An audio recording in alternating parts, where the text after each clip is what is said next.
गौरांग गौरांग गौरांग गौरांग गौरांग गौरांग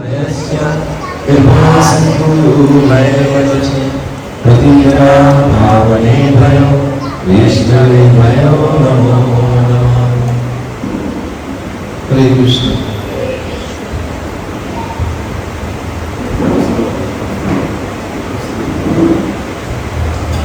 सब बोलिए हरे कृष्ण हरे कृष्ण कृष्ण कृष्ण हरे हरे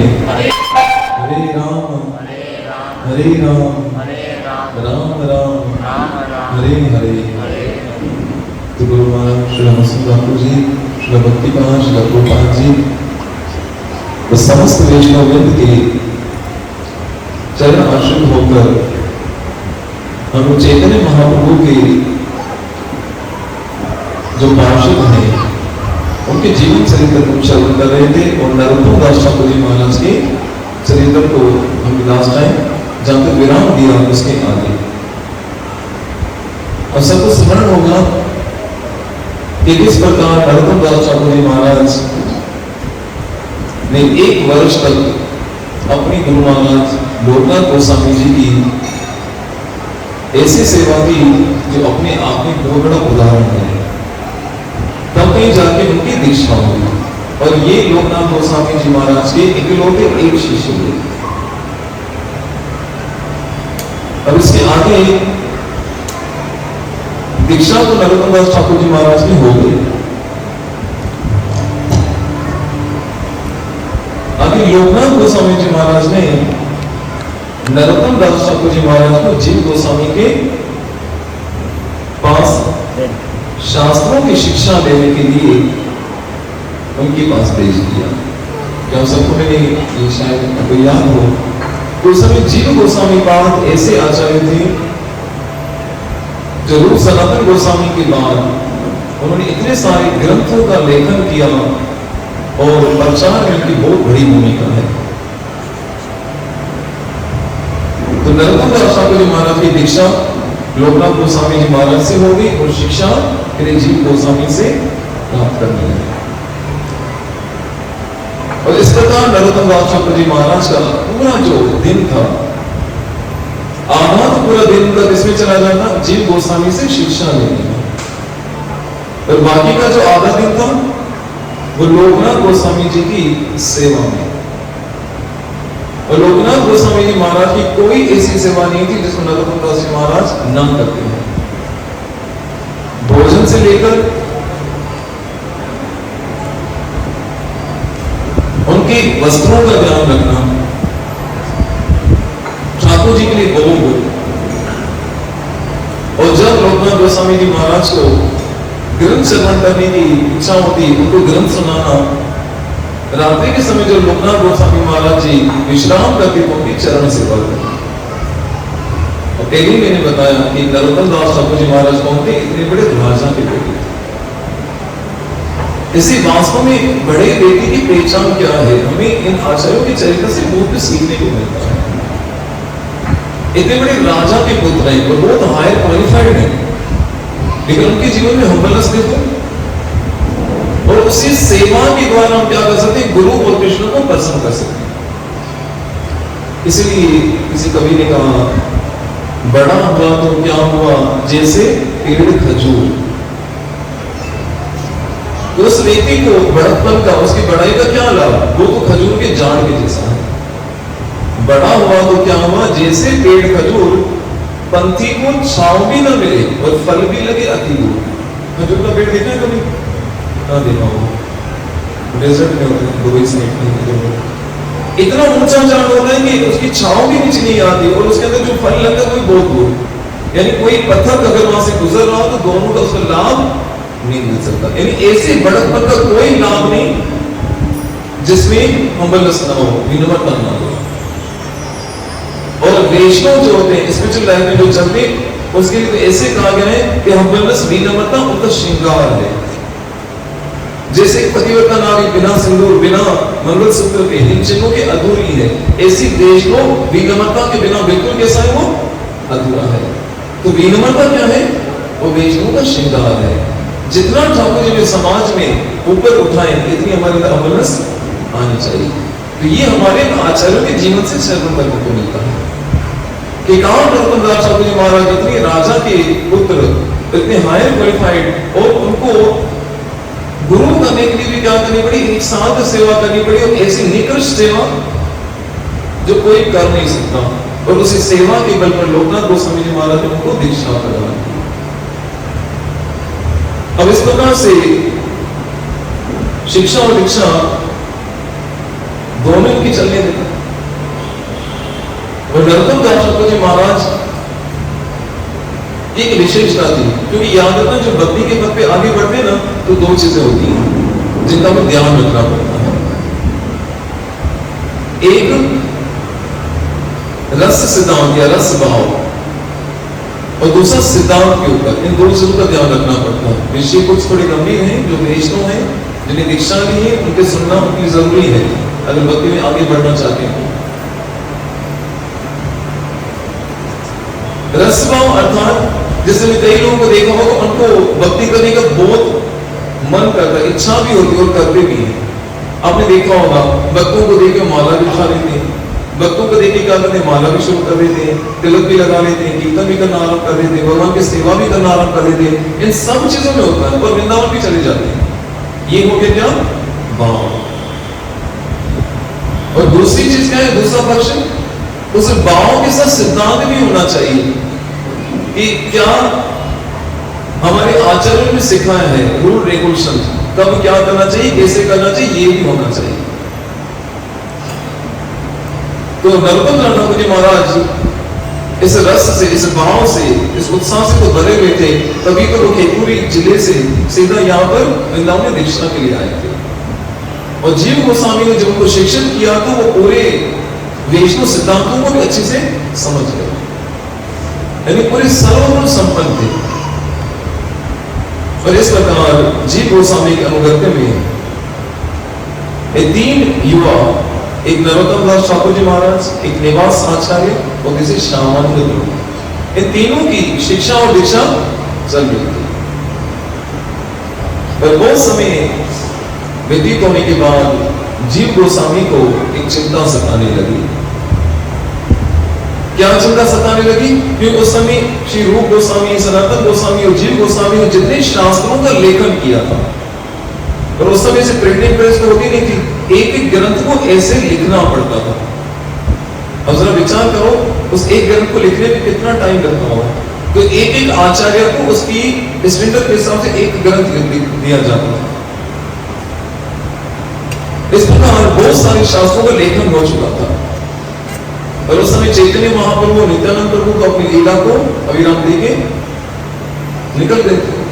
अब पीछे मुसलमानों का राज था और वैष्णव धर्म का प्रचार करना बहुत आवश्यक हो चुका था, क्योंकि कृष्ण भक्ति बिल्कुल शिथिल पड़ चुकी थी। इस जीव गोस्वामी को चिंता हो गई थी कि अब इतने सारे ग्रंथों का लेखन हो गया और इतने सारे युवा जो आ रहे हैं, उनमें से तीन जो है ये प्रमुख, निवास आचार्य, श्यामानंद प्रभु और नरोत्तम दास ठाकुर महाराज, ये तीनों परिपक्व हो गए। अब इनके साथ क्या करना चाहिए, इन ग्रंथों का प्रचार होना चाहिए। श्री निवास आचार्य तो उनको पहले से गुरु की आज्ञा मिली नहीं थी, उनको कोई दिक्कत नहीं थी। श्यामानंद प्रभु एकदम रेडी थे। अब जीव गोस्वामी के सामने समस्या थी कि नरोत्तम दास ठाकुर जी महाराज को कैसे हम कहें कि आप वृंदावन से बाहर जाइए प्रचार करने के लिए, क्योंकि कहां से आए थे, खेतुर यानी बांग्लादेश से, वहां से आए थे खास करके गुरु दीक्षा लेने के लिए, और वृंदावन आए थे। उनका भाव यह था कि मैं हमेशा के लिए काम होगा अपने गुरु महाराज की सेवा करूंगा। और सेवा भी ऐसी सेवा करते थे कि जीव गोस्वामी का मन नहीं कर रहा था कि उनको कहें कि आप प्रचार के लिए बाहर जाइए। और दूसरा, लोकनाथ गोस्वामी जी की आयु 100 वर्ष हो चुकी थी, कितनी, और उस समय उनको इतनी बहुत जरूरत थी। तो जीव गोस्वामी ने विचार किया कि इसके बिना तो कोई रास्ता नहीं।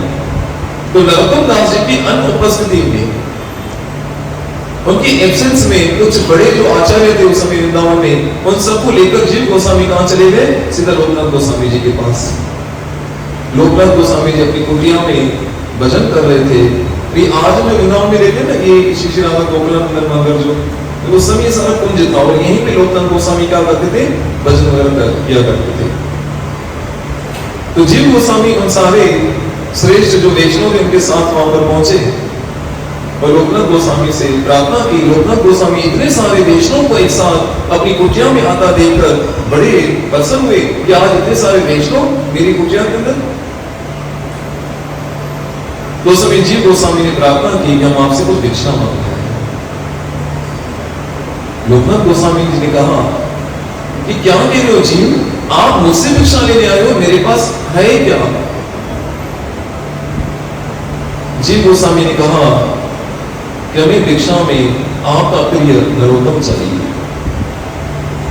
लोकनाथ गोस्वामी ने कहा वो नरोत्तम वो तो है ही आपका, आपके कहने पे मैंने उनको दीक्षा दी थी और मेरे से ज्यादा तो आपने चैतन्य महाप्रभु के मिशन को आगे बढ़ाया है और मुझे पता है कि आप जो भी कर रहे हो चैतन्य महाप्रभु के मिशन के लिए कर रहे हो।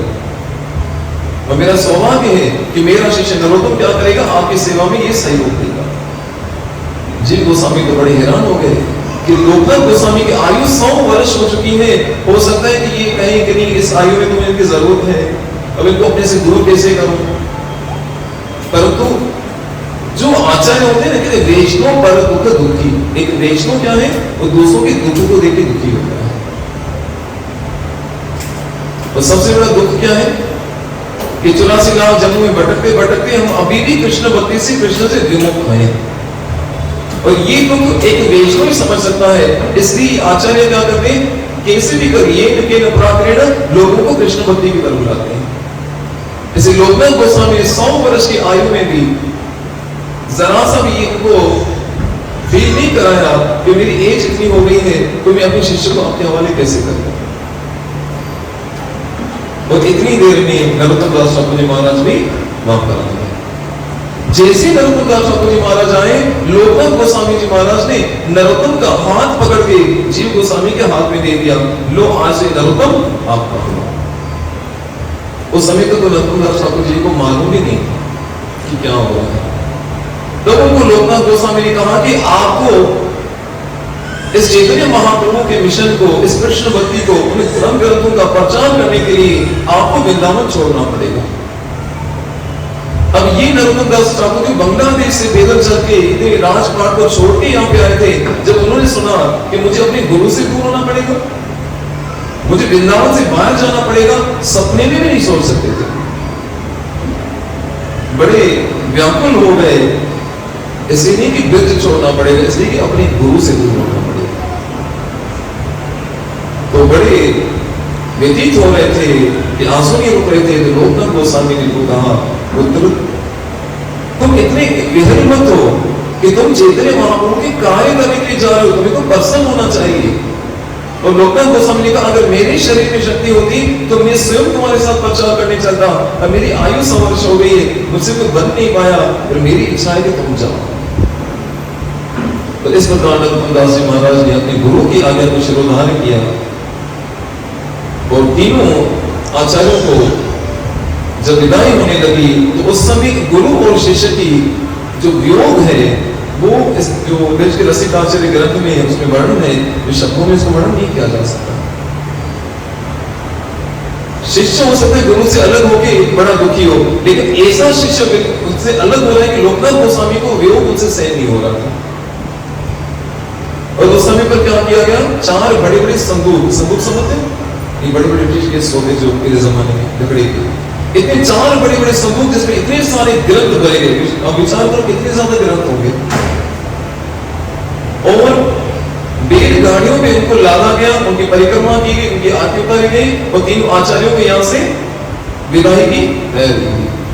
लेकिन नरोत्तम दास जी महाराज अपने गुरु से इस वियोग को सहन नहीं हो रहा था उनसे, और जा रहे थे तो बार बार मोड़ मोड़ के पीछे आ रहे थे और उनसे रहा नहीं गया। और लोकनाथ गोस्वामी जी महाराज के चरणों में गिर पड़े कि ठीक है मैं आपकी आज्ञा पालन करने के लिए जा रहा हूं।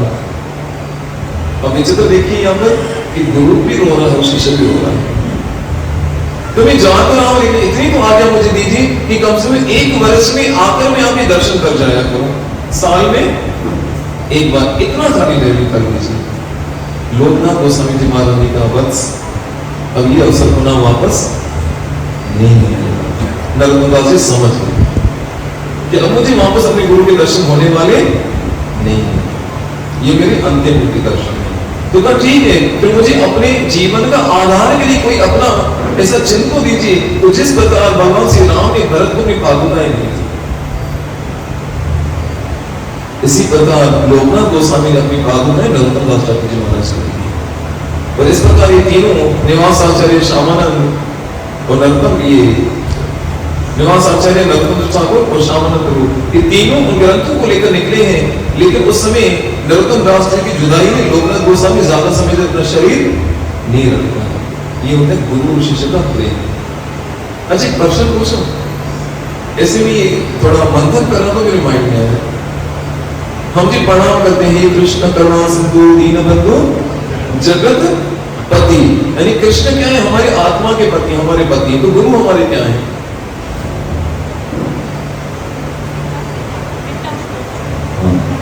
कृष्ण अगर हमारी आत्मा के पिता हैं, सॉरी पति हैं, तो गुरु हमारी आत्मा के पिता हैं। तो इस प्रकार लोकनाथ गोस्वामी जी महाराज नरोत्तम ठाकुर जी महाराज से वियोग में उन्हें ज्यादा समय तक शरीर अपना रखा नहीं। आज भी वृंदावन में जाते हैं, उनके समाधि गोकुलानंद जी में दर्शन करते हैं। अब आगे क्या हुआ? जब तीनों आचार्य इन ग्रंथों की बैलगाड़ी को लेकर जा रहे थे, किसी को उड़ीसा जाना था, किसी को आंचीग्राम जाना था, किसी को खेपुरी जाना था, अलग अलग दिशाओं में जाकर प्रचार की व्यवस्था करनी थी।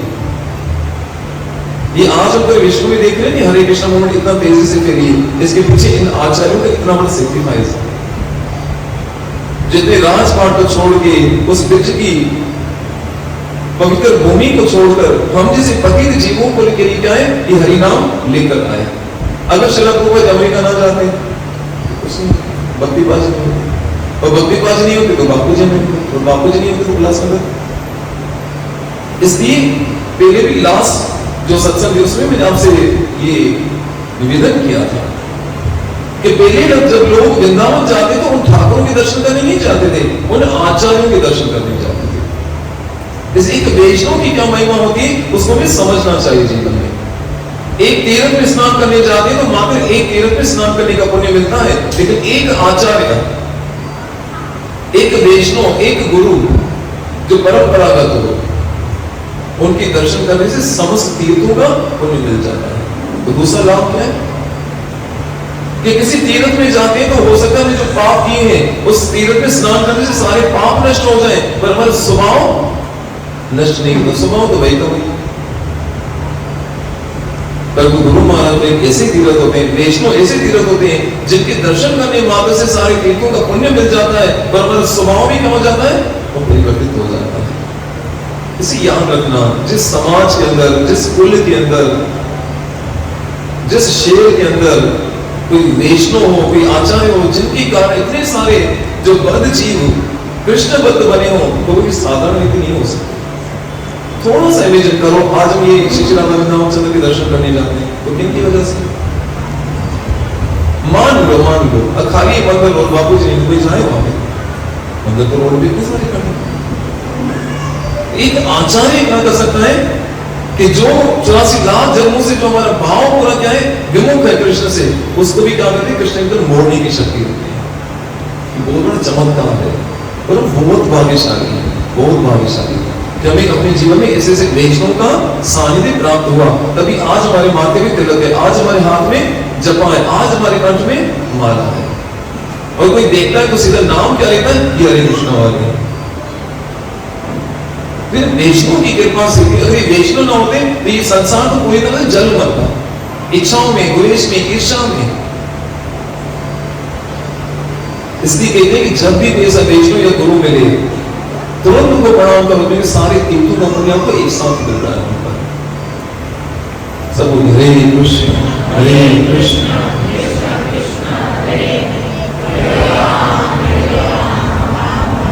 अच्छा, एक और भी चीज बीच में रेज भी अंदर, हम अपने गुरु को या अपने आचार्य को क्या दे सकते हैं?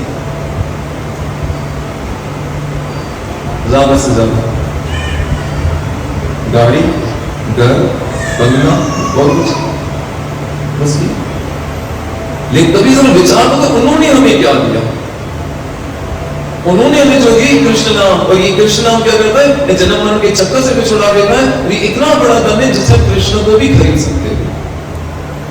उस मैंने आपको बताया ना, चैतन्य महाप्रभु ने कहा गौलोकी धन हरि नाम संकीर्तन, ये हरे कृष्ण मानो करके गौलों की करेंसी है। आपकी करेंसी तो कभी भी गवर्नमेंट आगे बंद करवा सकती है, इनकम टैक्स वाले आके खत्म करवा सकते हैं, लेकिन जो गुरु ने हमें दिया ना उसको कभी ऋण उतार नहीं सकते।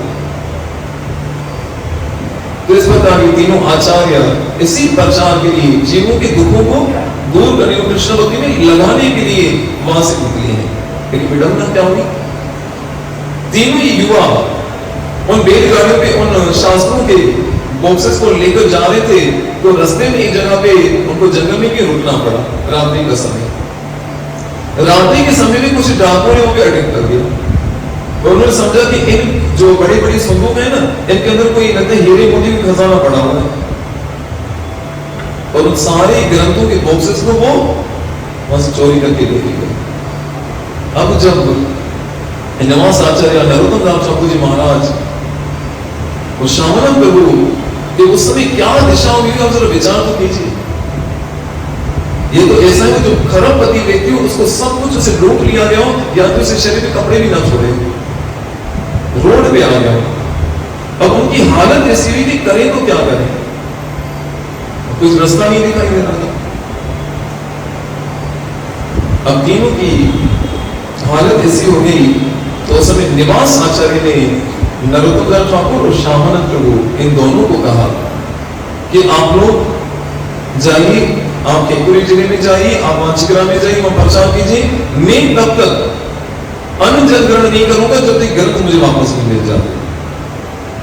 तो ये होता है शास्त्र प्रेम, अपने ग्रंथ से प्रेम। जैसे भगवद गीता, भागवत, रामायण, महाभारत, अगर इनकी असली इस निधि के खजाने को समझा जाए ना, इसके साथ सब कुछ फेल है। और उन धर्म ग्रंथों की निष्ठा जो निवास आचार्य का, जब तक मुझे ग्रंथ नहीं मिलेंगे तब तक मैं अन्न जल ग्रहण नहीं करूंगा। वो तो निवास आचार्य के चरित्र में बाद में श्रवण करेंगे, आगे कैसे हुआ, किसने शासन लूटे थे। अभी नरोत्तम दास ठाकुर जी महाराज और श्यामानंद प्रभु बड़े दुखी हृदय से निवास आचार्य की आज्ञा पालन करके वो तो निकल चले। तो नरोत्तम दास ठाकुर जी ने विचार किया मुझे कहां जाना चाहिए, तो उन्होंने विचार किया कि वापस केतुरी जिले चला जाता हूं अपने माता पिता के गांव, वहां जाके प्रचार करूंगा। अब नरोत्तम दास ठाकुर जी महाराज जब अपने गांव से निकले थे तो राजा के बेटे थे। अब जब वापस आ रहे तो क्या है, एक जैसे सन्यासी के वस्त्र होते हैं, शरीर पे डोर कोपे, हाथ में माला और कुछ भी नहीं। तो जैसे ये केतुरी जिले में वापस पहुंचे तो चारों तरफ तो ये निराश हो चुके थे, इतना जवान बेटा इकलौता ये कृष्ण भक्त बन गया, अपने माता पिता को छोड़ के चला गया, न जाने कैसी कैसी बातें कर रहे थे। और माता पिता ने तो ये आशा ही छोड़ दी थी कि कभी हमें जीवन में वापस अपने पुत्र का मुख देखना मिलेगा कि नहीं। लेकिन जैसे ही नाव में बैठकर नौका पार करके जैसे वहां पर पहुंचे हैं, पर गांव में जब ये बात फैल गई, अरे ये तो वही है, नरोत्तम है, ये तो नरोत्तम है जो अपने माता पिता को ऐसे छोड़ के चला गया था कृष्ण भक्ति के लिए। पर ऐसे करते करते तो सीधा अपने माता पिता के घर के बाहर पहुंचे और अंदर जाके पहले उनको ये सूचना दे दी गई थी कि आपका पुत्र लौट आया है। अब जरा विचार करो माता पिता के हृदय में क्या एक प्रसन्नता की लहर हुई हो। माता पिता दोनों अभी तक उनके माइंड में वही था कि हमारा नरोत्तम जो राजकुमारों की तरह रहता था, जैसे बाहर आए, बाहर देखा तो एक भिक्षुक एक सन्यासी खड़ा है।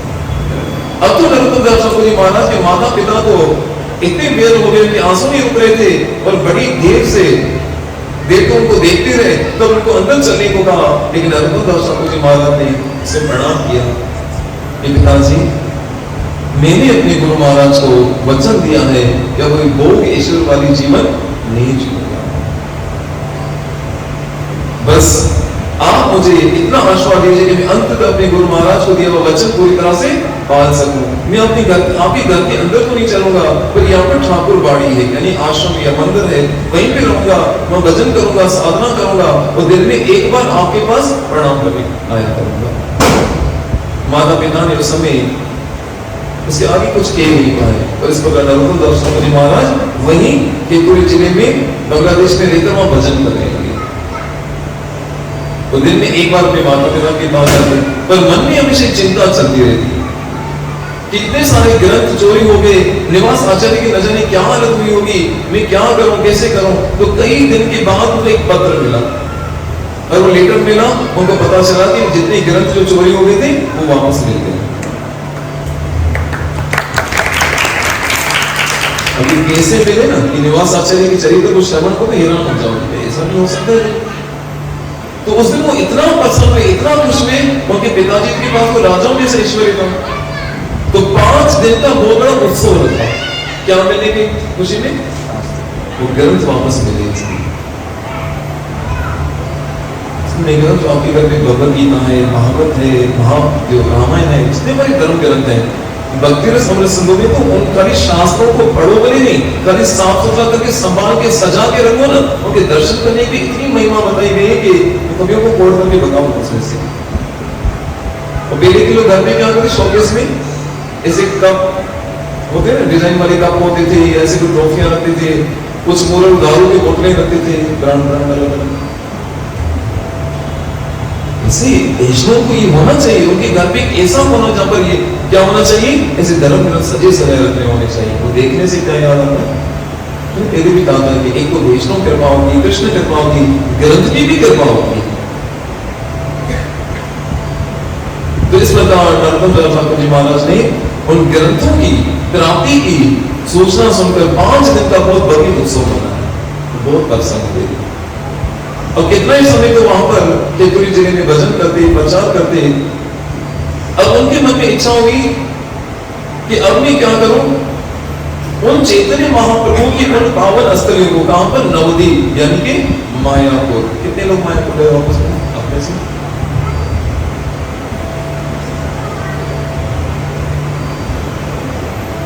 बहुत बाकी है। तो उनके मन में इच्छा हुई कि मैं मायापुर जाऊं और फिर उड़ीसा जाऊं, जब चैतन्य महाप्रभु के बाकी बचे हुए परिकर हैं और चैतन्य महाप्रभु के लीला स्थलों के दर्शन करूं। क्योंकि वृंदावन के दर्शन तो नहीं कर लिए, इतना समय वहां पे रहे, वहां के परिकरों से इतनी सी शिक्षाएं प्राप्त की, और मन में ये इच्छा उत्पन्न हुई तो सीधा चले कहां पर, नवदीप की तरफ। और नवदीप में जैसे नवदीप इसी को कहते हैं, मायापुर भी कहते हैं, नदिया जिला उसको डिस्ट्रिक्ट नदिया कहते हैं। नवदीप में पहुंचे तो वहां पर अब तो जो बड़े बड़े महान आचार्य थे, भक्त थे, चैतन्य महाप्रभु, नित्यानंद प्रभु, रूप सनातन गोस्वामी और दूसरी तो सब आचार्य गोस्वामी अपनी लीला समाप्त करके चले गए थे। अब जैसे नवदीप में पहुंचे, उन्हें कोई ऐसा भक्त नहीं दिखाई दे रहा कि किससे महाप्रभु के विषय में पहुंचा। ऐसे उदास में घूम रहे थे, दूर से एक बहुत तेजस्वी और जस्ट एक ब्राह्मण के उनको दर्शन हुए। उनकी नजर भी जब नरोत्तम दास जी के ऊपर पड़ी तो उनके पास आए और पूछा कि आप कौन हैं। तब नरोत्तम दास ठाकुर जी महाराज ने अपना परिचय दिया है कि मैं इस प्रकार से केतुरी जिले से आया हूं और मैं महाप्रभु पर परिकरों के लीला स्थलों के दर्शन करने आया हूं। तो नरोत्तम दास जी उनसे पूछा आप कौन हैं। वो वृद्ध अवस्था के व्यक्ति थे लेकिन बड़े तेजस्वी थे। कहा मैं अबाला शुक्लांबर हूं। शुक्लांबर कौन है? ये भी चैतन्य महाप्रभु के पार्षद हैं। जब चैतन्य महाप्रभु गया गए थे, गया से वापस आए तो इन्हीं के घर पे क्या हुआ था, बहुत बड़ी लीलाएं हुई थी, बहुत सारे कीर्तन इस प्रकार के प्रसंगों में उनके साथ ही थे। तो शुक्लांबर आचार्य खुद नरोत्तम दास ठाकुर जी को अपने हाथ से उंगली पकड़ के चैतन्य महाप्रभु के उस घर को दर्शन कराए हैं, जहां सच्ची माता और जो चैतन्य महाप्रभु की पत्नी विष्णु प्रिया और अन्य जितने भी वहां पावन स्थान उन सबके दर्शन कराए हैं। तो ये जब उन चरित्रों को श्रवण करोगे विष्णु प्रिया माता जी के, सच्ची माता के, सुनते हमारा जीवन धन्य हो जाता है। विष्णु प्रिया कैसी है? चैतन्य महाप्रभु की धर्मपत्नी। चैतन्य महाप्रभु की लीला समाप्त करने के बाद उनका जीवन पता है कैसे चलता रहा? एक छोटी सी कड़ी एक लाइन में बता दूं। उनके बाद याद है कि सूर्य ने भी उनके दर्शन नहीं किए। सूर्य निकलने से पहले गंगा में स्नान करने जाती थी एक सेवक और कोई किसी उनको देख नहीं पाता था। और फिर आती पूरा दिन भजन करती, एक महामंत्र बोलती, एक माला, एक महामंत्र बोलती है एक चावल का दाना रखती, फिर महामंत्र बोलती है एक चावल का दाना रखती। ऐसे एक एक महामंत्र से चावल के दाने को शुद्ध करके संध्या के समय जितने चावल जमा होते मात्र इतना ही अन्न ग्रहण करती। तो इतना समय तो हुआ नहीं, 500-550 वर्ष की बड़ी बात नहीं, आज भी स्नान हम देख सकते हैं। तो उन विष्णु प्रिया के, चैतन्य महाप्रभु के, उन सारे लीला स्थलों के, उन सबके दर्शन किए।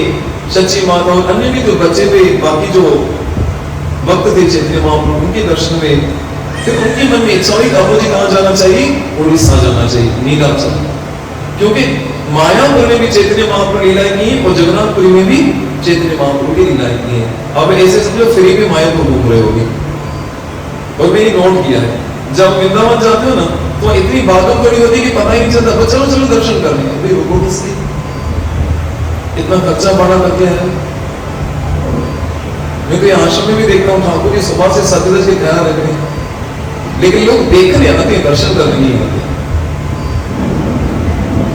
कभी रुक के थोड़ा देखो तो सही, दर्शन तो करो, चरण की नाकों से ले लो। लास्ट टाइम जिसमें आपसे चर्चा की थी कि ठाकुर जी चरणों में क्या चिन्ह है, उनकी मुस्कान, उनके नेत्र, उनकी ये जो धनुष आधारी भौहें, उनके गुदराने केश धारण किए मोरपंख, और इनके एक एक दर्शन की बहुत इंपॉर्टेंस है, महिमा है इसके ऊपर।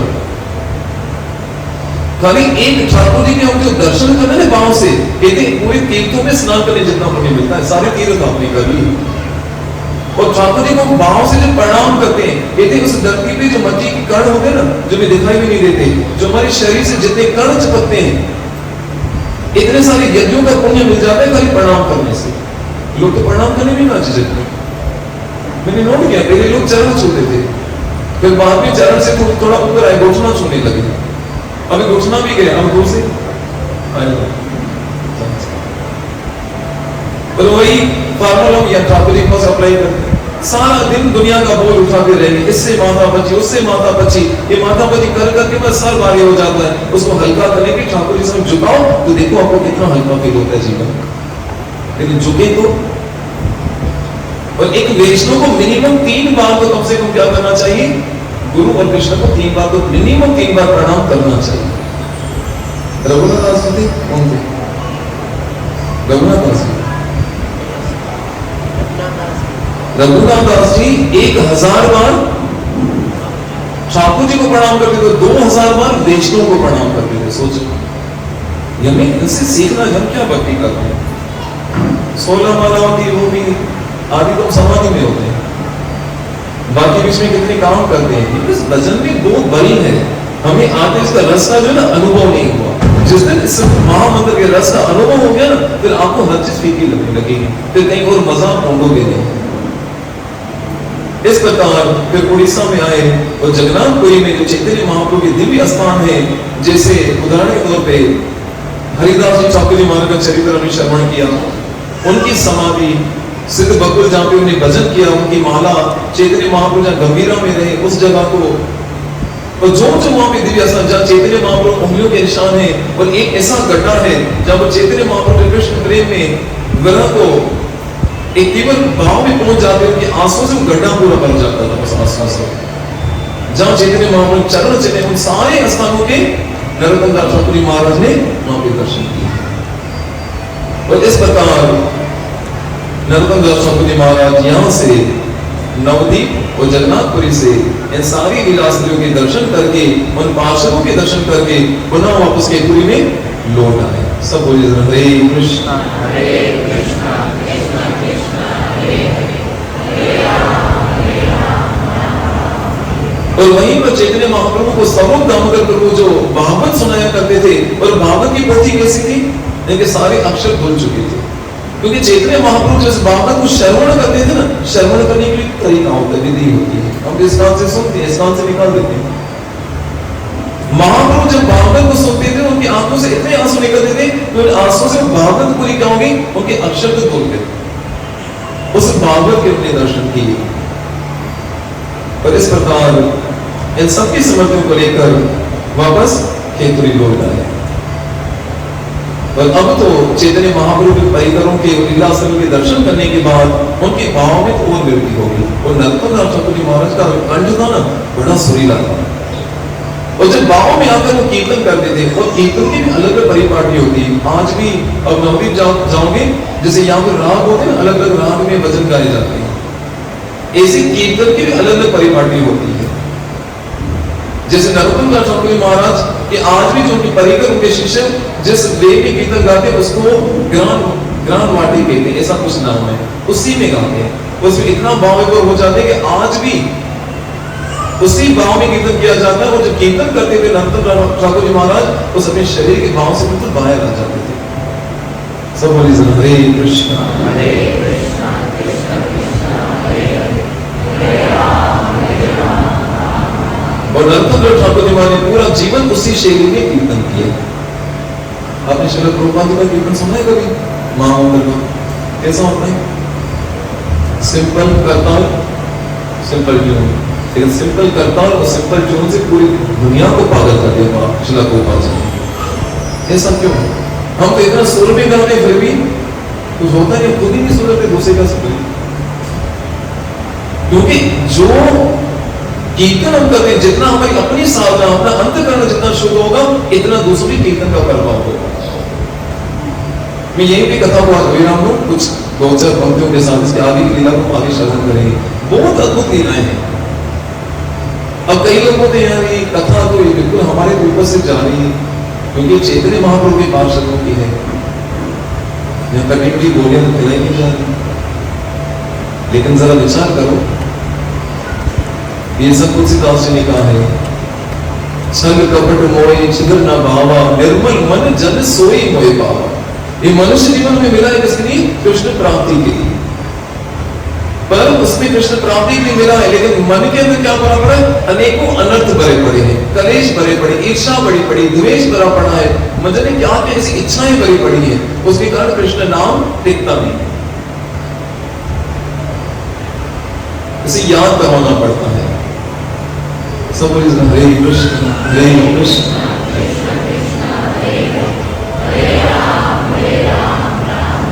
इससे सबसे बड़ा लाभ क्या होता है? एक तो साधु संग मिल रहा है, और दूसरा इन संसारी लोगों का संग करते करते ना हमारे मन में भी संसार को भोगने की इच्छाएं उत्पन्न होती है कि नहीं? कभी जीवन हमेशा कहते हैं दिल मांगे मौत, और भी चाहिए, जितना भी और चाहिए और चाहिए। तो ये मन पूरा क्या बोले? कलेशों से, इच्छाओं से, द्वेष से सबसे भर चुका है। और ये हरि कथा क्या करती है? इनको श्रवण करने से हृदय के अंदर से वो सारा कल्मश क्या होता है? धुलता जा रहा है, पता भी नहीं चल रहा है। आप मेला कपड़ा मशीन में डाल देते हो, बटन चला के छोड़ देते हो, तो क्या होता है बाद में? कपड़ा पूरा बस ऐसे सब हरि कथा ना आपके लिए वॉशिंग मशीन है। वो वॉशिंग मशीन आपके कपड़ों को धोती है, लेकिन आपके हृदय के अंदर से कल्मश को धो के क्या कर देती है? कृष्ण के लिए एक सुंदर आसन बना देती है।